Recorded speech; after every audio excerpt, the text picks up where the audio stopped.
In response to what's happening in Ramadi, today the US Vice President spoke with the Iraqi Prime Minister and pledged expedited American aid to Iraqi forces, which includes the delivery of heavy weaponry. Well, for more, I spoke a short time ago with retired Air Force Colonel Cedric Leighton. How could this have happened? Well, Laura, I think what we're seeing here is really a lack of strategic insight in the way we the Iraq situation. There's a lack not only of strategic insight, but there's also a lack of resources that are properly apportioned to combat ISIS.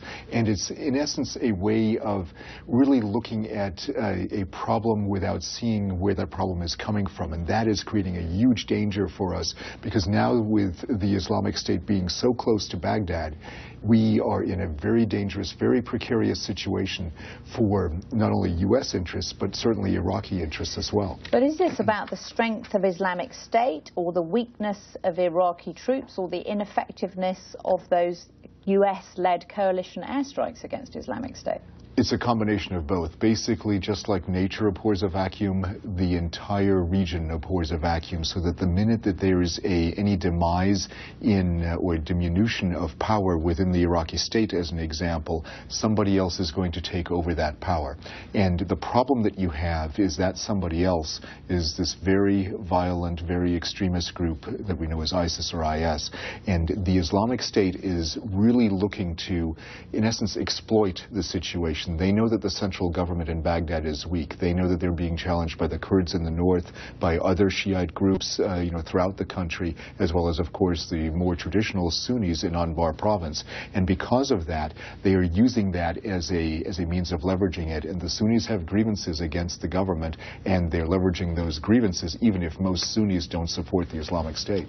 But were Iraqi troops in the end unable to both hold on to Tikrit, which they had taken, and advance on Ramadi?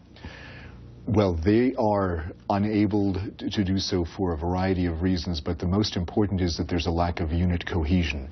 The standard military doctrine calls for maintaining unit morale, unit cohesion in all of the areas that they're dealing with. So what we're looking at here is dysfunctional military that is forced into an existential fight, and dysfunctional militaries almost never do well in existential fights. That's a significant issue. So what is left in the toolbox for the US and for the Iraqi army here? It is very unfortunate, but one of the things that is left in the toolbox that nobody wants to open and put forward is the idea of putting other types of military forces on the ground. You mean ground forces? Ground forces. There's no way that... do you think that's going to happen? I don't think it's going to happen from a political standpoint. The United States is certainly unwilling to do that. The next possibility would be an Arab army that would go in, a combined Gulf Cooperation Council, maybe combined with Jordan, going in and doing this. But there's so many things at play here that politically it becomes untenable for almost every single player in this region to actually go in and do that. It would probably be the best thing. One of the other mistakes that we're making, in my view, is that we're looking at Iraq as a separate entity from Syria. The Islamic State looks at it as one combined entity, and that is how we're going to have to look at it in order to effect change. Colonel Cedric Leighton, thank you very much for joining us. You bet, Laura. It's my pleasure.